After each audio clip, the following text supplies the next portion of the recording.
then showed me through his office at General Dynamics a then top secret stealth. Here was this triangular stealth that wasn't in any of the school books, wasn't being talked about anywhere, wasn't out in the newspapers or anything else. It was being withheld. It was still a top secret weapon system. But I saw this triangular stealth. It looked like a spaceship to me. I'd never seen anything like that. And everything that J. Bennett Johnson was doing and he was involved in certainly was alien to me. So it was easy for me to accept the idea that what was happening was in fact being perpetrated by aliens. I'm not saying that there's no such thing as aliens. That would be foolish for me to even say anything like that at all. But what I am saying is that it was my experience that these were people claiming to be aliens. If there's a reality out there pertaining to any alien influence, we need to sort out the government misinformation and disinformation and mind manipulation techniques that they're using. I know for a fact that the plan is to make all of us feel totally helpless, that what's happening is beyond our realm to affect because we've been taken over by aliens, that our Independence Day is dawning. So beware of that. Understand that those criminals have been keeping information and technology from us under their blanket of national security. They are 25 years ahead of us at least, technologically. Can you imagine what they've got now? 25 years ahead? What's happened that you're aware of in the last 25 years? Microwave ovens, we've got computerization, and they've had access to all of that to continue their own advancements. They're way ahead. So when they say, it's aliens, and they show us some incredible technology, don't fall into the trap of feeling totally helpless, that this is beyond our realm to affect. Superstition begins where knowledge leaves off.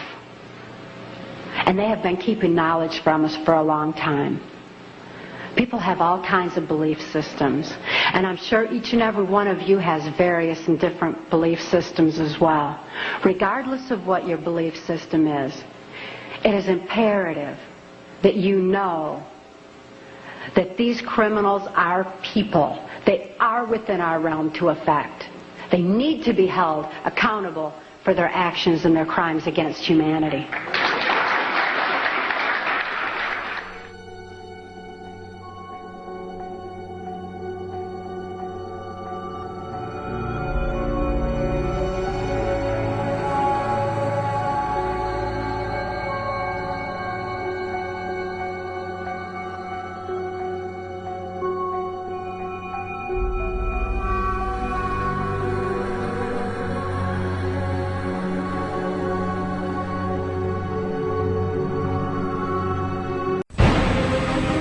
Here we're looking at the first level of Dulce. The central hub here is security, which extends all the way down. It's the hub of these concentric ring circles.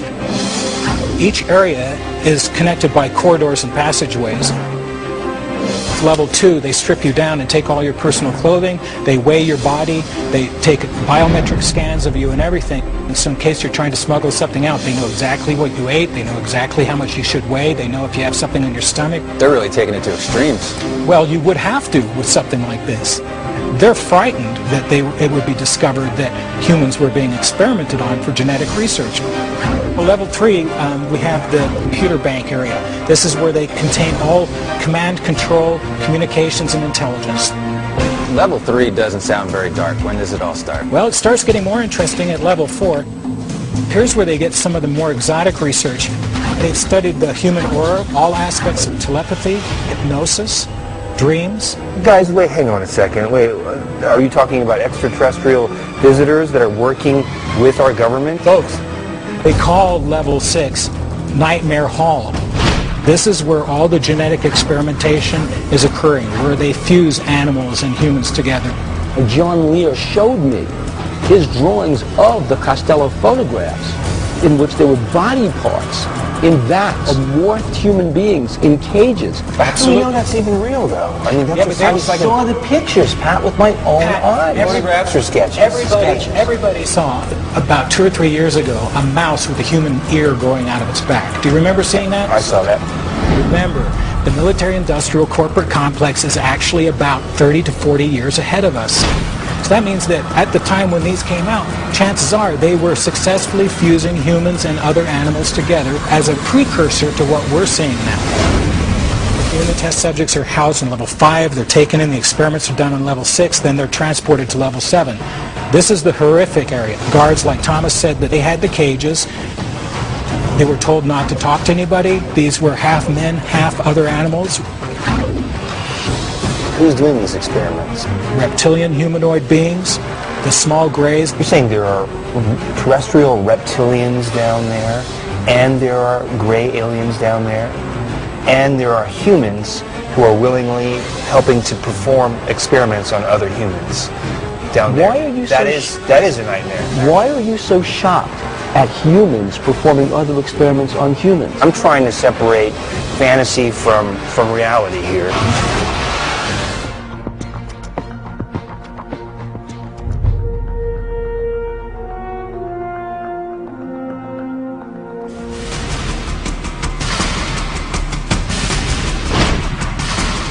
We're on our way for a meeting with Gabe Valdez, a retired New Mexico State police officer. Gabe investigating cattle mutilations 20 years ago, in which cattle, seemingly healthy, are killed, and then the soft tissue is excised from their bodies. We hope he'll share whatever he learned with us.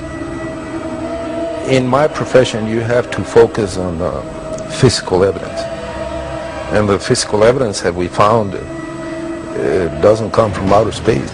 Can you tell us what you found? Gas masks, monitoring instruments, radar shaft, and helicopter activity. What I found out, they were coming and marking the cattle ahead of time, and then later on they'd hit him with a tranquilizer, and then they'd take the lymph nodes out of it. The lymph nodes were consistent from each mutilation case. Then they would take more stuff out to kind of confuse people. And what about this argument that it's just coyotes or ants or some wild animal that's killing the cattle? Coyotes don't wear gas masks. They're doing testing on cattle, and it's very apparent because he's found evidence. He has tangible things such as a gas mask, glow sticks, some sort of devices. It points to humans, not aliens. Were your people able to ever figure out what this research is about? We suspect, but it's not disclosable. It's not the extraterrestrials, Gabe said. It's us. But who? The government? The military? Some unknown shadow government organization? Gabe wouldn't tell us. Who would be keeping this a secret? Well, because of the consequences. Gabe said the consequences would be too dangerous. We were taking pictures of a lot of helicopter activity in the area. These were just taken 10 days ago.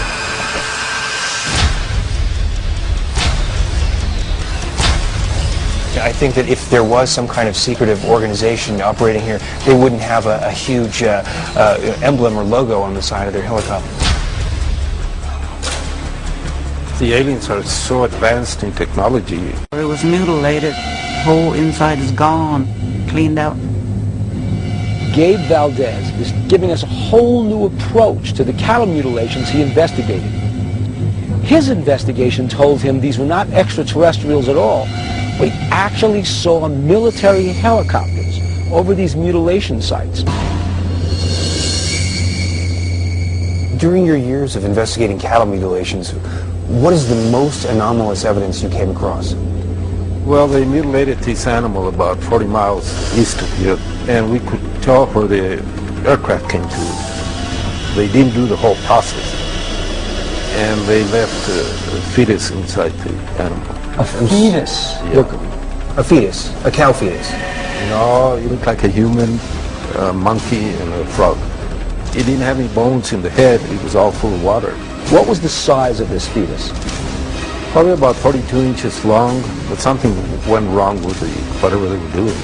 what you're implying is that that cow is being used as an incubation chamber for a cloned creature. Exactly. My God.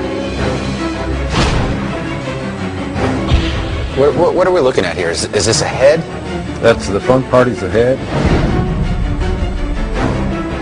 This is bizarre. And was this open when you found it?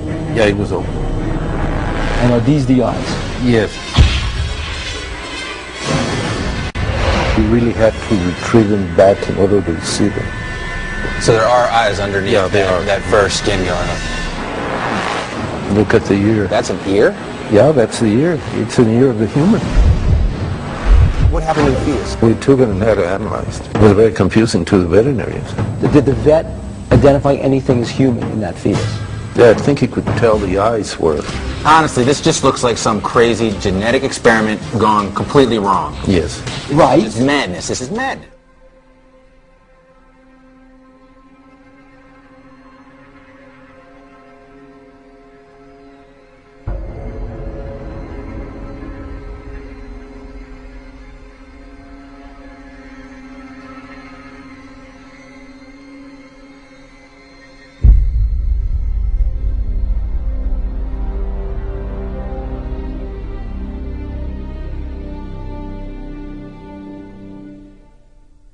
Richard Dawkins is the best example of this. His recent book, The God Delusion, has sold over 1 million copies worldwide. The God Delusion is my long-expected, long-worked-on, full-frontal attack on religion.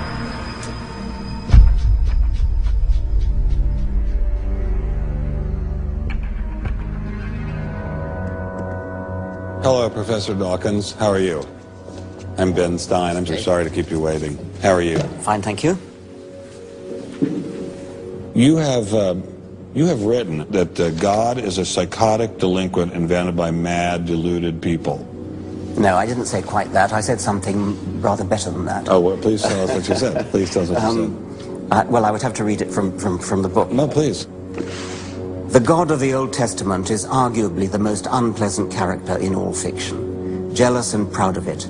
A petty, unjust, unforgiving control freak, a vindictive, bloodthirsty ethnic cleanser, a misogynistic, homophobic, racist, infanticidal, genocidal, filicidal, pestilential, megalomaniacal, sadomasochistic, capriciously malevolent bully.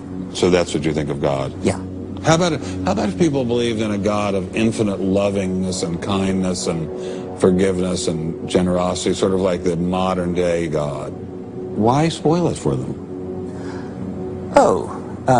Why not just let them have their fun and enjoy it? I mean, I don't want to spoil anything for anybody. I write a book, people can read it if they want to.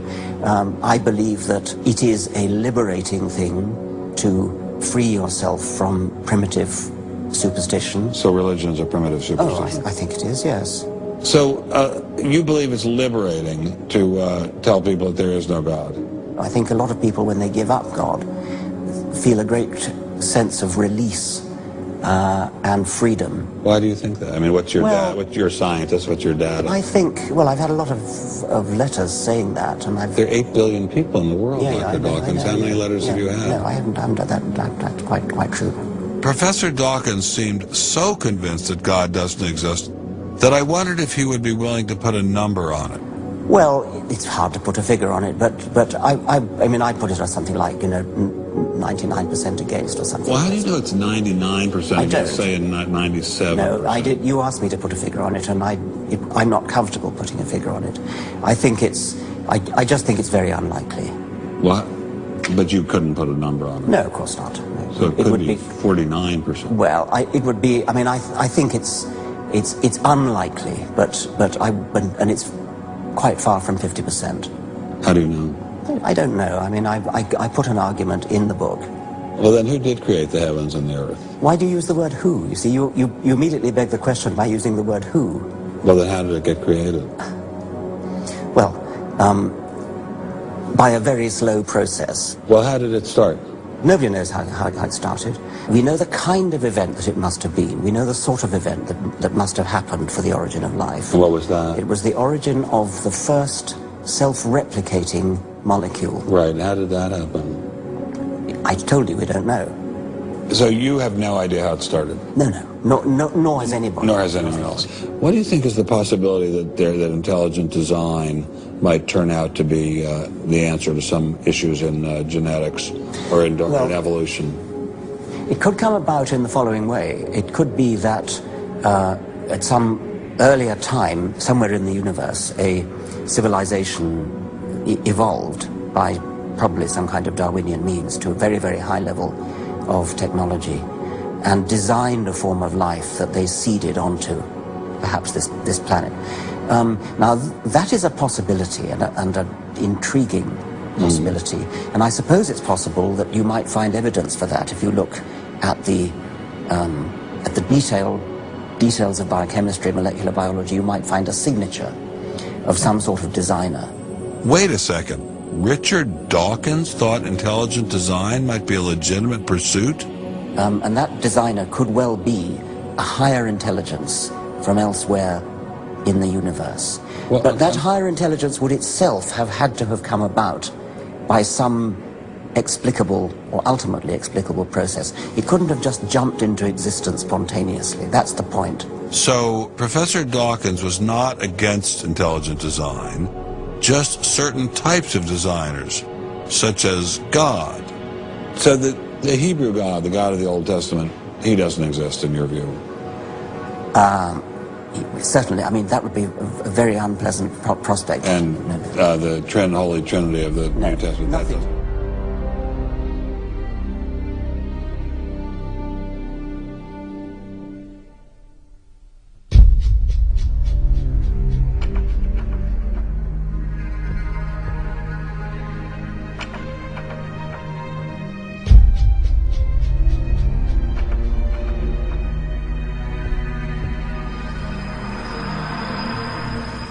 And I think it was just a catastrophic mistake to have someone like Dawkins address himself to profound issues of theology, the existence of God, the nature of life. He hasn't committed himself to disciplined study in any relevant area of inquiry. He's a crummy philosopher. He doesn't have the rudimentary skills to meticulously assess his own arguments. Genius guy, though.